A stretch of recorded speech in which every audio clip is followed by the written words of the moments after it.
All right, quick question. If you woke up tomorrow in ancient Rome, would you be feasting on honey-glazed peacock and wine, or chewing on stale bread and hoping it lasts the whole day? Because what Romans ate every single day depended on one brutal thing: money. And the difference between rich and poor, it wasn't small, it was empire-level different. Let's step into a normal day in Rome. No emperors, no gladiator fights, just food. Real, everyday food. Picture this. It's early morning in the city of Rome. The streets are already loud. Vendors shouting, donkeys dragging carts, smoke rising from bakeries. Breakfast, if you can even call it that, is happening. If you're poor, your morning is simple, almost painfully simple. You're eating bread. That's it. Maybe dipped in cheap wine, maybe rubbed with a little olive oil if you're lucky. Sometimes porridge made from barley or farro, thick, heavy, bland. No fluffy pastries, no eggs and bacon, just survival fuel. Most lower-class Romans, laborers, dock workers, builders, ate what was called pulse, basically grain boiled in water. It kept you alive. It filled your stomach. That was the goal. Now, if you're rich, breakfast still wasn't huge, but it was different. Fresh white bread, softer, finer flour, maybe cheese, olives, fruit, honey, and wine mixed with water, because straight wine was considered barbaric. And that right there already tells you something. Even their bread had status. Poor Romans ate dark, coarse bread made from cheaper grains. The rich, fine white loaves made from carefully sifted wheat. And bread wasn't just food, it was politics. The government literally gave out free grain to hundreds of thousands of poor citizens under something called the grain dole. Leaders knew one thing: keep the stomach full, keep the riots away. Now let's move to midday. If you're poor, lunch probably looks a lot like breakfast. More bread, more porridge, maybe lentils, cabbage, onions, beans. Vegetables were the backbone of the lower-class diet. Cheap, filling, reliable. Meat? Rare. And I mean rare, like special occasion rare. Most poor Romans might taste meat during festivals or religious sacrifices when leftover meat was distributed. But on a normal Tuesday, forget it. Fish sauce, called garum, was everywhere though. Even the poor used small amounts. It was salty, fermented, and honestly, it probably smelled wild. But it added flavor to boring food. Now let's walk across the city into a wealthy Roman home. It's late afternoon. The real meal of the day is about to begin. Dinner, or as they called it, cena. And this is where things get crazy. Because if you're rich, dinner isn't just food, it's theater. You're not sitting upright in a chair, you're reclining on cushions, servants moving in and out, dishes coming in waves. First course, maybe eggs, salad with herbs, oysters shipped in from the coast. Then the main dishes start landing. Roasted meats, pork, lamb, beef, sometimes even exotic animals, flamingo tongues, peacock, dormice stuffed with herbs and nuts. Yeah, dormice, like tiny rodents, considered a delicacy. The wealthy Roman table was about showing off. If your guests were shocked, good. That meant you were powerful.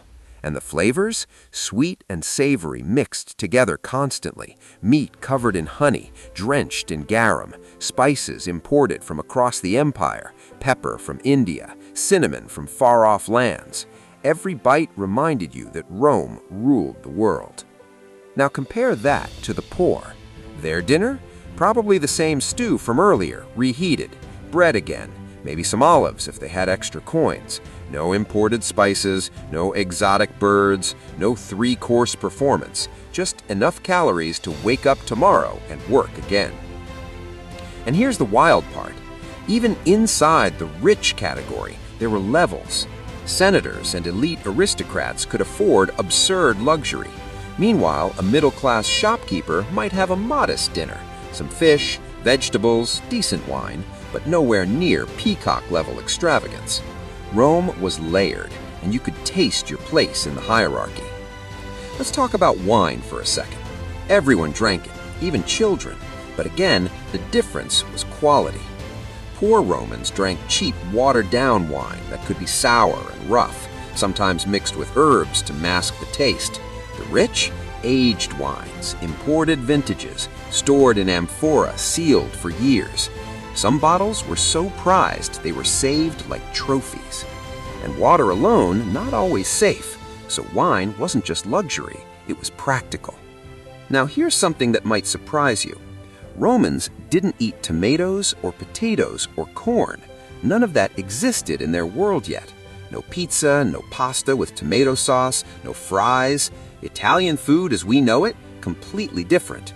Instead, their carbs were grains: wheat, barley, spelt, farro. Olive oil was king. It was used for cooking, dipping, even skincare. And fish sauce, garum, was everywhere. Think of it like ancient ketchup, but saltier and probably louder in smell. Now imagine the sensory difference between rich and poor. A rich Roman house during dinner would be loud with laughter, music, maybe even hired entertainers. The air thick with roasted meat, incense, perfume. Meanwhile, in a cramped apartment building called an insula, a poor family might be cooking over a tiny charcoal stove, smoke filling the room, stretching a loaf of bread between 5 people. That contrast wasn't subtle, it was daily life. And here's another twist. Gladiators, yes, the fighters in the arena, mostly ate barley and beans. They were nicknamed barley men. High-carb diet, cheap, energy-dense, designed to bulk them up.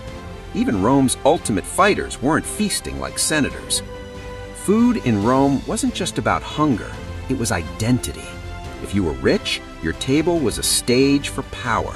If you were poor, your table was about survival.